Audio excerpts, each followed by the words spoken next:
I would be weirded out and wouldn't like it if someone who doesn't like to strength train and doesn't like what we do to come into the gym and be like, I want to do something with you. It hasn't come to a class. I think that's inauthentic. I don't like it. A legal disclaimer. You should talk to your gym lawyer about this strategy next. Speaking of partners, I never do anything with just my gym. I will bring other gyms in. I'll bring yoga studios. Oh, interesting. So it's more eyeballs on.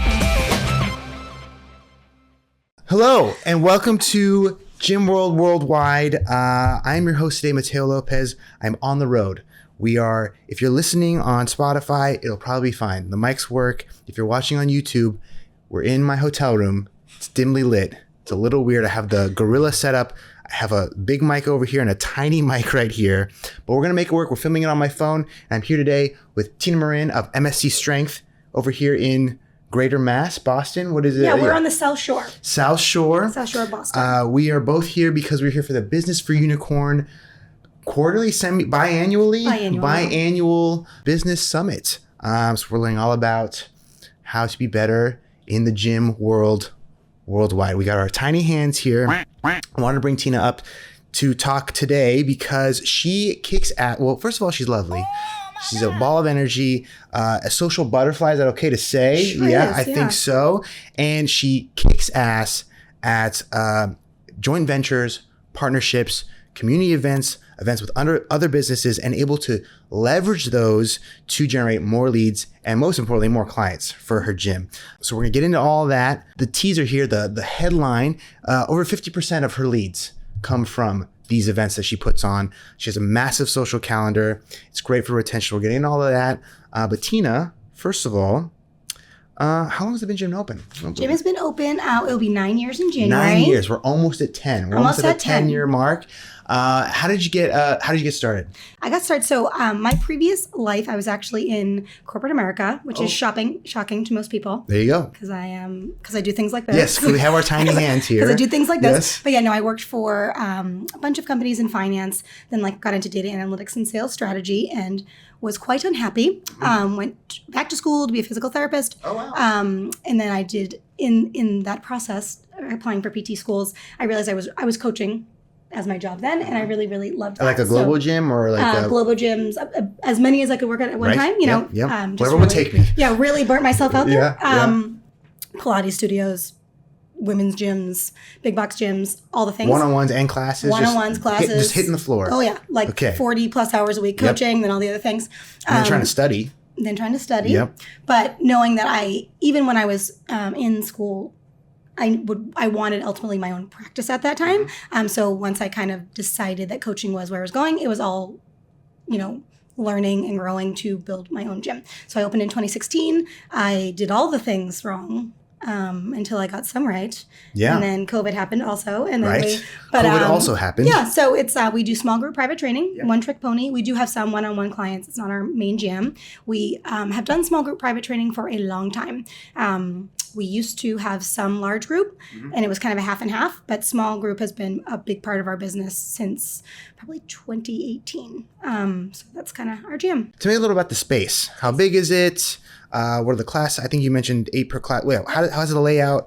How does it work? How long are the classes? Tell me a little bit about that. So we have 2,500 square feet in Weymouth, Massachusetts, which is a little bit south of Boston. It should take 20 minutes. It takes, 15 minutes if I'm driving, maybe 2.5 hours. Depending. It took us an hour and a half yesterday. Oh, wow. So okay, we're, so it's like that. So we're about halfway to Cape Cod, if you know that. It's just industrial space, flex space. We have a PT clinic, core physical therapy that we partner with. One of our partners that we the joint get some ventures. leads We're going to talk about that in a second. They're wonderful. So they're in there as well. Our classes run from 5 a.m. to 7:30 p.m., 8 to 1. We currently don't have anything staggered, so it's just all throughout the day. I think we have 45 to something, maybe close to 47 classes now. We're not open on Sundays. Gen Pop. So we do have a couple athletes, but we have some rugby players and some youth athletes and stuff, but we put them in the sessions. It's because we do customized programming. So templated, but customized. Okay. So, and how do you ever run into, I ask a lot of people this, because it is actually a little bit larger of a small group than people usually, it's usually 4 or 6. So do you ever run into a challenge during the sales consultation when you're like, the ad said personal training, or the website said personal training, but this is 8 people in the class. Like, do you ever have to? How do you like work through that in the sales session? Do you want to hear my shtick? Yes. What's your shtick? My shtick is it's like private training with buddies. It's all the great attention, customization, and feedback, and giving variety like a private session. But you're going to have up to 8 people in a class, so it's much more fun, much more energy. It is. We have that model. It's just the pricing in our area. If I were to do 6 to 1, we'd have to increase the price too much. And honestly, we've done 4. Previously, we did semi-private 4 to 1. People like our community likes this better. We have the it's the vibe of a group. We kind of have a group warm up, and it's fun. But people are getting a variety. We don't do just one template for everyone. We have probably 5 or 6 that we use. And we customize it from there. And we do have people that are kind of on their own, completely own thing, depending on what's going on with them. So private training with buddies. Private training with friends. Very simple, very easy way to wrap your head around it. So that's great. Okay, awesome. So tell me a little bit about how you used to acquire clients back in the day, and when did your strategy kind of shift? So partner stuff has always been a part of our strategy, mostly because I like it. You said something that you said it's social butterfly. Most people say I'm aggressively social. Aggressively social. Or a butterfly I say I aggressively friendship people. I'm like, oh, we're friends now, and you can't get away from me. But I enjoy doing that. So I would, if someone wants to use this strategy and they do not like being social, I would implore them to probably get someone in their gym that does like that to do that, that has that skill set, because it is a lot of outward energy. So, but we have probably the past 2 years, leads are they dry up, and especially after COVID. We did paid ads for a long time. We were never good at it. I don't like it. I hate building them. Why don't you like it? Why don't I like it? Yeah. I don't. Can I You swear? can say I don't fucking get want. it. I don't understand. Yeah. And social media drives me crazy. I have the vision, and we plan social media for the gym, but I don't want a part in it. And trying to figure out what is getting leads and what's not was really frustrating. So you're saying you still have a brand presence on Instagram? We have a brand presence. We boost some things on occasion. But you were doing the traditional. We were doing traditional ads. Yeah. Like paid for leads, and you didn't like it. We got a lot of leads, and I truly would have to look back at data from that time. We may have had 1 member in years of running Facebook ads specifically.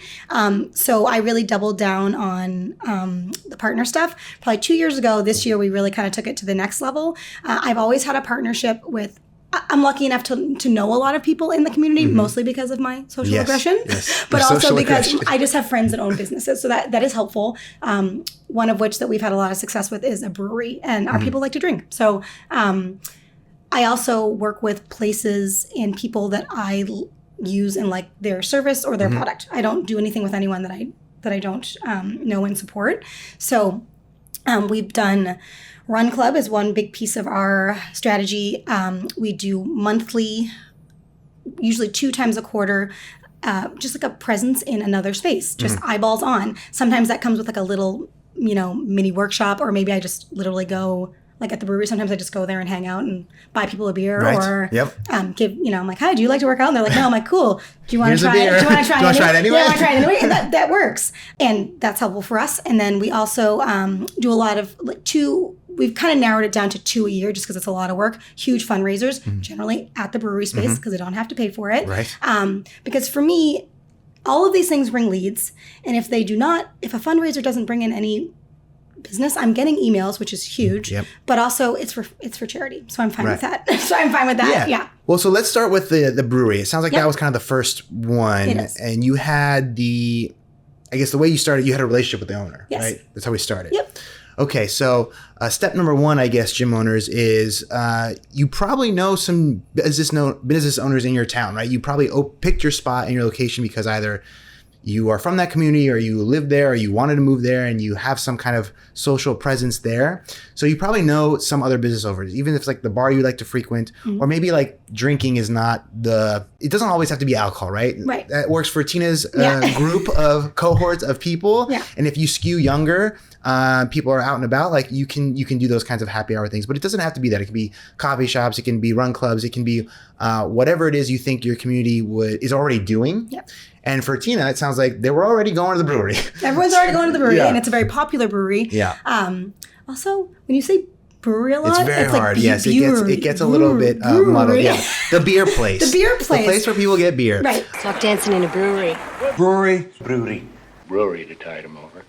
Okay, so it starts there because you had a relationship with the Had owner a relationship with the owner. They're right down the street. People were excited about it opening to start. So what was like the first event? Like what was the structure of these like brewery ones? Right. Yeah. So we did a event that we actually have not done in a couple of years now, but it's for a local rescue league for dogs called Last Hope Canine Rescue. And we did Muscle Up, Save a Pup, where, speaking of partners, I never do anything with just my gym. I will bring other gyms in. I'll bring yoga studios. Oh, interesting. So it's more eyeballs on. So this Gotcha. event was a bunch of local fitness things, a martial arts gym, our gym, a yoga studio, and we all came together to put in a big fundraiser. We had like 120 people there to do a workout, just different different stations. At and the so- brewery? This was before they even Okay, opened. before. Sorry, Oh, okay. before they even opened. Okay, gotcha. They were coveted.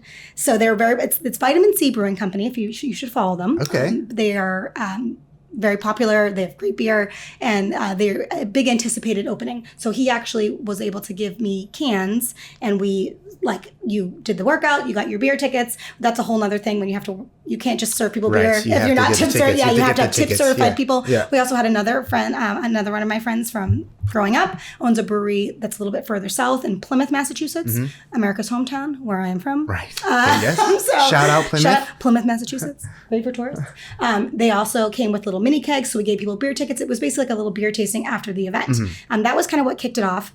After that, they asked me to do like do a local race with their Vitamin C Running Club shirts on. So we had a ton of people do that race, and that's kind of where the Run Club stuff kicked off, but we didn't have it formalized for a couple of years. So it's like a co-branded thing? Like Co-branded. they're on the shirt? Okay, gotcha. Okay.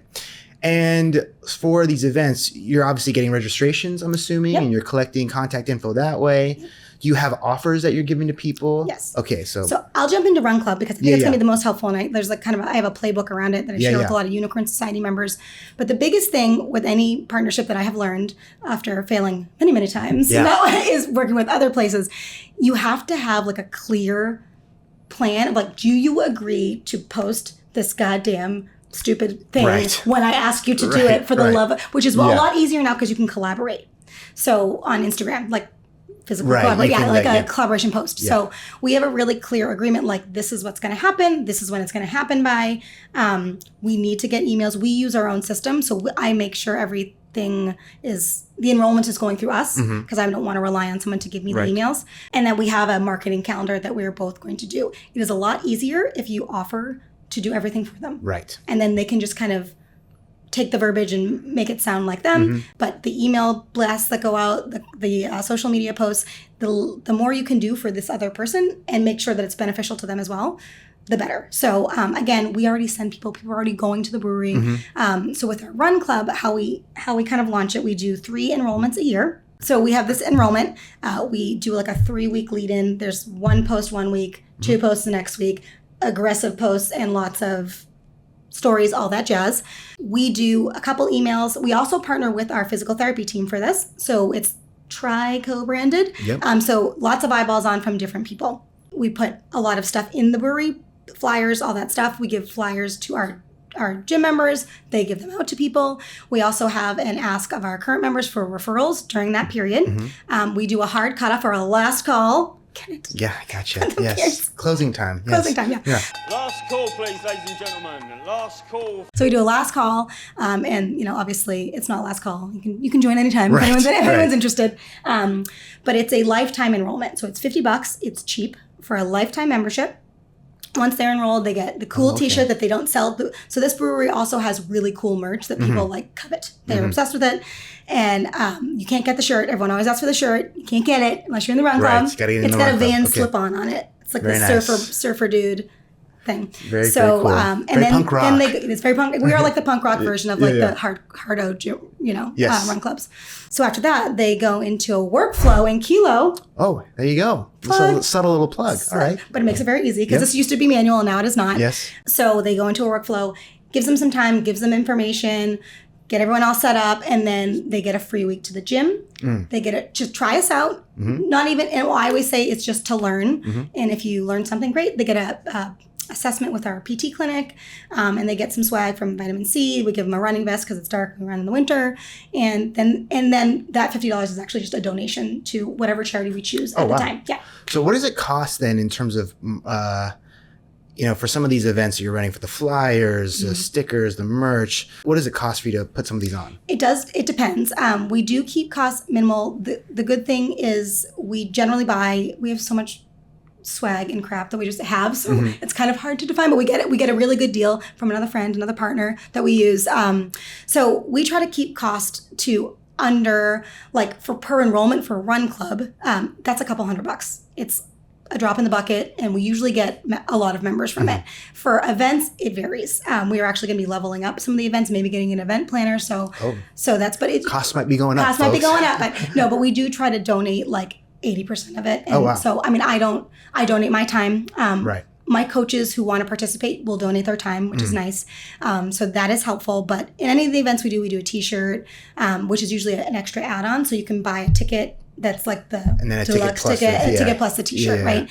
And we just, we get a very low cost shirt from a vendor that we use. So it really depends on how many people are there, but we do try to keep the cost minimal. And I usually match donations to a certain amount. So that's part of it as well. Hey gym owners, are you looking for a way to generate more leads, close more sales, and increase client retention? Introducing Kilo. We are a software company that gives gym owners the tools they need to increase revenue and run a successful gym. With Kilo, you get a beautifully designed website to capture more leads, an integrated marketing automation platform to increase sales, and our gym management software so you can add new client memberships, process payments, and organize your class schedule. If you're ready to upgrade your gym management software, book a call at usekilo.com.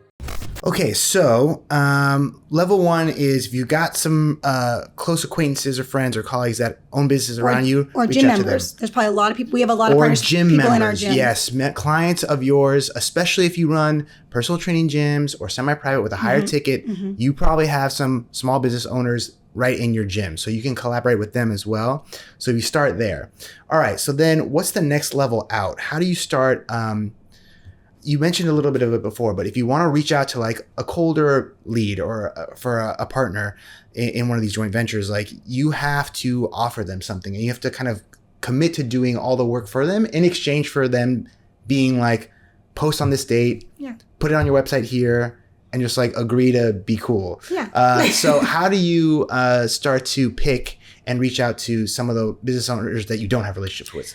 I start with what I like. I would be weirded out and wouldn't like it if someone who doesn't like to strength train and doesn't like what we do to come into the gym and be like, I want to do something with you. It hasn't come to a class, hasn't like, I think that's inauthentic. I don't like it. So I start with what I like. Do you offer some of these ones that you do like come to the gym for a class? Oh, interesting. So during any and it's going to depend, like some people don't work out, but that's fine. But so when we do like our partner months where we have a presence at the gym, I let all their employees come into certain like lower attended time slots for free for the whole month if they want. And then come hang out. Yeah. Not everyone takes you up on it. It depends on the business. Yeah. But we do get people coming in. But they're the people, so in the brewery example, their beer tenders, as they call them, they're going to talk to people about it. We also give them swag. We give them crap to wear, just eyeballs on. So they're the ones that are going to be your biggest supporters. So that's a cool little nugget. If you can pick businesses where part of the service is going to involve a lot of chit chat time. Bartenders, that's a big one. You're talking to people at the bar. Another one maybe like a hair salon. You're sitting in the chair. They're talking to you. Oh, like what'd you do this weekend? Oh, I took this new class. Oh, really? Because Tina has the gym down the street. Have you ever been there? So a salon would be probably a good one. What are other ones that are kind of like not totally relate, like physical therapists, obviously there's a connection there, but what are some of the other ones that maybe you've partnered up with that people wouldn't think about connecting with? Well, we do, tangential fitness works really well for us. I practice a lot of yoga. I like yoga. So I go to a local yoga studio. I've worked with 2 different ones just because of distance, but we partner with that. We're currently doing a partner month with them. So with that, people from our gym are going to get a super big discount to go for the whole month to this place that I love. I was going there for 2 months, and I reached out to the owner on Instagram. I'm like, your people rule. Like, I haven't even met you yet, but like, I fucking love this. And it's like saving my brain right now. So thank you during the holidays. And she was like, awesome. We're very like-minded. She's actually a CrossFit coach. Oh, nice. So it works. She understands what we do. And that's also very helpful. Yes. But I go there. So I love it. And I know what to tell people. We, write our emails. I'm speaking to my audience, she's speaking to her audience, but we have an outline of what we want to say, when we're going to say it, and we each offer each other's people a really, really good deal to come in. And worst case scenario is you get a lot of emails, and those cost money. So it's nice to get them for free. Yes. But we have, branded banners that we put for the whole month. We have giveaways. We often do this is old school, and it works really well to get contacts. Raffle bucket, win a free thing. And we'll be like, we literally have the stuff that we have all this stuff already printed, so we have it very vague. We're like, you're going to get a super big swag bag with other free membership things. Yeah. and we have like cards that give out like, someone loves you and this is a cool promo, and we're not specific on it. So we get all those things at a discount because we buy a lot of them. We get one of my coaches, Leah, in a GM, will go once a week, get all the raffles. If it's lower, if there's not a lot of stuff in there, people put their stuff in because they could win. Wait, so where's the raffle bowl? Like at the other vendor. The other vendor, yep. And you have one for them. Yeah. Oh, very nice. You can also do it virtually. You could do it virtually. So you have a different vendor that has some maybe potential clients in common. You give them a giveaway that they can post, and then they give you the contacts. Yep. You have a similar bowl. You give them the contacts. There's a little contact exchange going on. With the contest. I like it. It's like you're buying an email list, but you're not. We're going to get to buying email lists in a little bit here. Love that. We're going to get to that in a second. But okay, so what else happens in a partner month? Like, what's the playbook? What does it mean to be, we're doing a partner month with the salon. We're doing a partner month with the yoga. So we sit down, agree on what we'd like to give away and what we want to offer each other's members. It's usually a heavily discounted. For us, we give away free 2 weeks. Sometimes we do more than that. It depends. Then the social media schedule comes out. There is often a follow contest or just on social media, which is great. You get extra followers. We then use the sell by chat playbook from Mark Fisher, if you don't know, from Business for Unicorns. So we get to contact people and speak with them. We have our coaches mention every single class. We are doing a partner physically hand things to people. They physically put our cards on people's yoga mats, so you can't miss it. We do it for the whole month, and then we do a last call. That's a lot. Yeah, how do you that's asking a little bit of extra work, right? They have to change their SOP a little bit. Well, normally I just clean the mat, but now I have to put a card down. Yeah. How do you kind of I guess that's part of the magic, right, of establishing that rapport and getting the buy-in. But yeah, how do you navigate that? You have to agree with if this was inauthentic to someone, I wouldn't. I tend to ask for a lot, and then I just hope then it works, and they give me something. We have the systems in place at my gym that this is just going to happen. It's not any extra work from my coach. Right. They're going to give announcements twice a class anyway. We're going to have the stuff over on. We have the board. People update that every week anyway, so it's no additional work on our end for them. But in the example of the yoga studio, this is maybe not their norm, so it's a little bit of trial and error. And if they were really uncomfortable with handing something to someone, I would go at their busy time slots. And just post up. And I'm going to be like, hi, hello. I'm the one doing the partner giveaway. Hi, hello. Hello. Yeah, and I do weird things like this because people are nervous to come into a gym. And this is disarming, right? This is not, I'm not scared of you now. Look, this is a little, for those who are listening only, we have a little tiny hand on our fingers. If you're watching, you got the whole show. Yeah, the whole show. Okay, great. So we've got partner months. We've got bigger events. This is a mini episode, Gym World listeners. We're short on. We're in our lunch break. Tina's got to go eat. So really quickly before we wrap up, tell me a little bit more about. This is one way you're generating email lists, right? You're doing events. You're collecting signups and registrations. Yep. You're giving away your low barrier offer. You're doing raffle partnerships with other businesses. You're giving away stuff. Tell me a little bit more about buying email lists. I know you don't want to buy ads, but it sounds like you do buy email lists. I have bought email lists, and I've traded email lists. Okay. This is going to be state to state and is not legal everywhere. Yes, a legal disclaimer. Legal disclaimer. You should talk to your gym lawyer Yes. about this strategy next. But yeah, let's find out. It's legal. It's shockingly legal in a lot of places. It's really like it's kind of makes you. I'm like, well, now you know why you get the weird fucking emails. It's probably legal in your state. It's probably legal, but just double check. Yeah, and it's I have found it's much more cost effective, and we've grown our email list to almost 10,000. And we're small. We only have 125 members. We're a small gym, so when I do email blasts, when I have automations for cold outreach, when the biggest thing is to agree on a price and or a even trade. Things that worked well for me were another local wellness business that had like infrared sauna and things of that nature. It's a layup. People care about their body, so it was cool. I've also worked with a sports complex, which we don't train athletes, but kids' parents like to work out. It's a big kid facility, so that worked out really well. We did a trade on that one, and the thing here is to not spam people. Like, you can't just be like, this is what I want to say to you. You didn't even ask for this. Right. So, yeah. They didn't opt in. They didn't consent. No. So it's a different series, and again, it's beneficial if you have some sort of email system that you can tag people. So they were, they're imported in, clearly tagged, and I have this now. I haven't done this in a while, but there is a series of like 5 or 6 emails, and at the top it's like, if you don't want to hear this, blah, blah, blah. My name is Tina. This is what I do. This is my gym. The kind of information and content you're going to receive from me is this. Opt out here. Say a little bit more. Opt out a bajillion times. Then after one email like that, there's a couple just repeat emails that I just saw did really well for open rate. Just informative things, normal content that we would send. Another email, me again, if you want to opt out at any time. So it's like 3 weeks of 2 to 3 emails a week, giving them a lot of opportunity to not stay on the list. In my experience, because of the nature of the lists that we bought, we only lost like 25%. And I was shocked. I thought we were going to get but even if we were, especially because one of these lists that was purchased was a trade. So because of that, it was $0 to acquire like 2,000 emails that are in my neighborhood. So what's been the return on this? How many clients are you getting from some of these lists? Yeah, so because this is stranger danger. It is stranger danger. Yeah, the wellness, and I don't want to oversell this because it has to be the right thing. Yes, it has to. Yeah, you have to finesse it the way that Tina has. Yep. Also have to make sure it's legal. You have to make sure it's legal.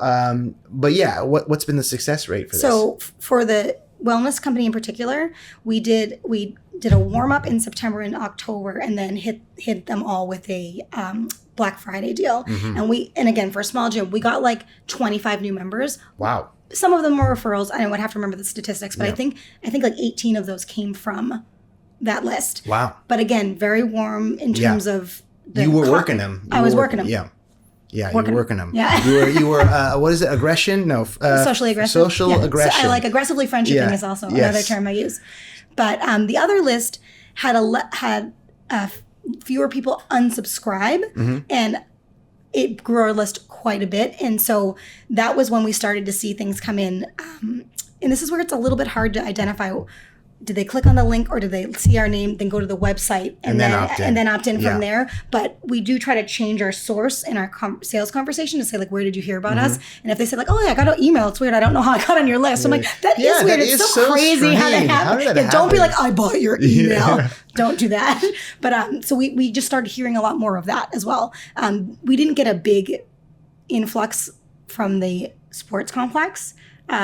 But we didn't get a big opt out either. Right. And that's huge. If someone opts in, this happened with us with the paid ads. It sometimes took 2 years for them to buy, 3 years for them to buy. Right. So, you'll never know. It's always great to have that warm list. Last 2 minutes here, we're going to wrap up. We're going to let Tina go eat lunch. You mentioned it on our walk up here, and you mentioned it briefly in our talk. How do referrals factor in to the events piece and just your it sounded like 50% come from events and then the other one's referral. So how do you keep that referral machine going? Yeah, it's all systemized. We ask for referrals in the gym, but particularly as it regards to partners and events. Every time we do an event, we say like sign up a friend for free, 2 for 1.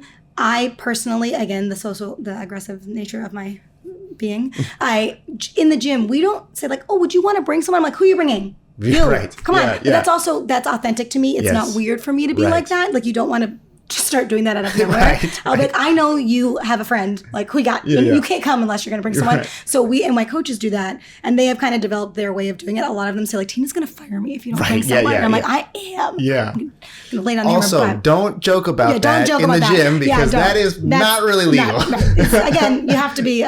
You have to have these fingers. You have to have these hands. Be really funny and be like, I'm kidding. Yeah. Everything we do already has a mapped out plan, and we just reuse a lot of it. So part of that is asking for referrals. When someone signs up for something, they're going to get an automated email and be like, oh, would you like to bring 2 or 3 friends to this thing? And with the partner stuff, if we get a lead from that, we ask them to bring it in. It's just part of our sales process anyway. Then they bring someone in. Oh, so glad you signed up for the event. Like, here's a free ticket. You want to bring someone else? Yeah, it's a free beer. And so when we do stuff at the brewery, their ticket includes a beer or 2, depending. So we get a lot of people that just want to come. I'm like, they don't have to work out. They can come and have a drink. Right. There you go. We have people watching and hanging out, bring their dogs, and that's fun too. I guess last thing then, what are the other, like, I know you have the run club, you have the brewery, you have the partner month, the contest in the gym. What are some of the other events that are maybe not drinking related that you've put on? Not many. Okay, well, that's fine too. That's fine too. Well, one thing we do around the holidays and sometimes in the summer when it's slow, we have a lot of small business owners in the gym that just even have like Etsy shops and things like that. And we do Retail Therapy Friday. So they'll come, they'll post up, they'll put all their stuff. We, again, make them post. There's a schedule that we agree on that they have to post. We do shared collaboration posts, and they come and sell their stuff. And that works well for just eyeballs on. And again, if you have a social media strategy and you're reaching out to people, those collaboration posts, you might talk to 2 or 3 people. Was it you? Who says conversations are conversions? Is that John? John. Okay. But I also say it. Well, it's definitely a kiloism. And John also probably didn't make it up. Yeah, probably not. So you can take credit for it. Great. So then I guess lastly then, how many events do you put on in a year? And who's in charge of this? And how have you delegated, if at all? And are you going to as the gym grows? I do it all. Yeah, okay, great. But I like doing it. And I like to do it the way I like to do it. Yeah. And I found not from my staff, but if I leave it to other people, again, these are like my events, my babies, they don't give it. And it's your main marketing source. It's our main source. Yeah. So I don't mind putting the time and effort behind it. My team helps a ton. Yep. And again, I usually ask for help. If it's not a fundraiser, I will pay them to be there. You have to pay your people. I just ask who wants to be present. If it's a fundraiser, my team rules. Many of them come, and it's awesome. I've narrowed it down to like 2 big ones a year. Sometimes we do a 3rd big fundraiser. We do one at the holidays called Swingle Bells. We love kettlebells, and it's just like wicked cute to say Swingle Bells.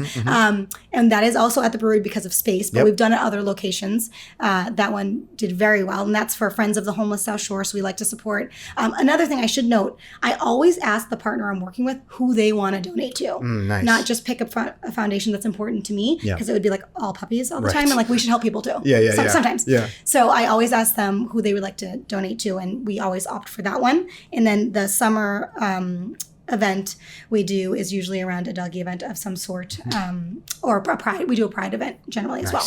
But we used to do like one fundraiser. We probably did 5 or 6 a year, and it makes me. It's just too much. That's a lot. It's a lot of Tina energy out. And if you want to do them big and well, you really can't do more than 2 or 3. It gets lost in the shuffle. Also, like you have to. With us at the gym, we focus on hammering our announcements and our outreach on one thing at a time. When there's too much going on, it just gets spread too thin, and there's no focus on it. So the fundraisers, again, you get a lot of leads, and if you don't, for me, it's okay. With that, Gym World, we're gonna let Tina go to lunch. And then she's got a fun show tonight too. She's gonna go rock out. Yeah. I will still be here. You're gonna get one more episode out of me. But Tina, if anyone wants to check out the gym, try to find you on the internet, get that playbook, Where can they find you? They can find us mscstrength.com. On social media, we're MSC_strength. And my personal is Tina V. Morin. Or email me at tina@mscstrength.com. There you go. And then if you want to follow us, do that on YouTube. Give us a like, give us a subscribe, leave a nice comment, and let us know who you want to hear from next, Gym World. We're bringing in different guests from different corners of the gym world. And so we want to know what topics you want to learn about. Want to learn about events? Want to learn about sales? Let us know in the comments. And until next time, we love you. Bye. Bye.